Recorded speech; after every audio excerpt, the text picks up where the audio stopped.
उसने सिर्फ एक तस्वीर उठाई और सब कुछ बदल गया। बंटी अपने छोटे से कमरे में पुरानी अलमारी साफ कर रहा था, तभी एक पुरानी तस्वीर उसके हाथ में आई।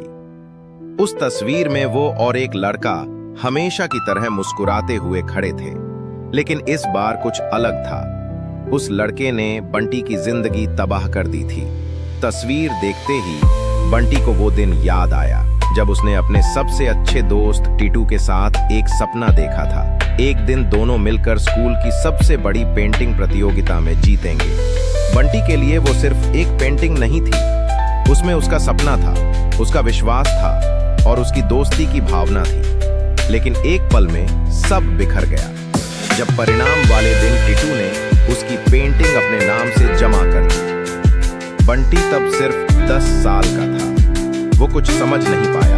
उसने सिर्फ इतना पूछा, टीटू तुमने ऐसा क्यों किया? और टीटू ने बस मुस्कुरा कर कहा, जीतने के लिए सब कुछ करना पड़ता है बंटी। बंटी का बचपन उसी पल कहीं खो गया। उसने पेंटिंग छोड़ दी, सपने छोड़ दिए। उसकी माँ रोज कहती थी, बेटा हर हार के बाद एक जीत होती है।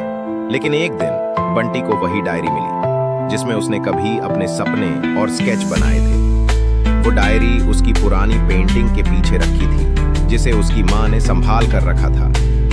बंटी डायरी को देखकर रोया नहीं, मुस्कुराया।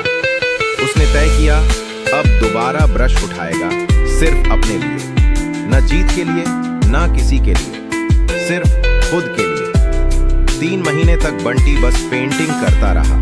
स्कूल की एक नई प्रतियोगिता का फॉर्म भरा और बिना किसी को बताए अपना काम जमा कर दिया। परिणाम वाले दिन सब हैरान रह गए। पेंटिंग नंबर 24 ने सबका दिल जीत लिया। उसमें एक छोटा बच्चा था जिसके हाथ में एक पुरानी तस्वीर थी। बंटी ने अपनी ही कहानी बनाई थी। जब बंटी को उसके नाम के साथ ट्रॉफी मिली तो उसने सिर्फ इतना कहा, मुझे जीतना नहीं था, मुझे खुद को पाना था। टीटू पास आकर सिर झुकाकर बोला, मुझसे गलती हो गई बंटी। बंटी ने बस तस्वीर उसके हाथ में दी और चुपचाप चला गया। हर किसी की कहानी में एक तस्वीर होती है जो सब कुछ याद दिला देती है, लेकिन बंटी के लिए उस तस्वीर ने उसे उसका असली चेहरा दिखाया। उसने सब कुछ खो दिया, सिर्फ एक चीज छोड़कर, उम्मीद। और जहां उम्मीद होती है वहां हर हार का एक मतलब होता है।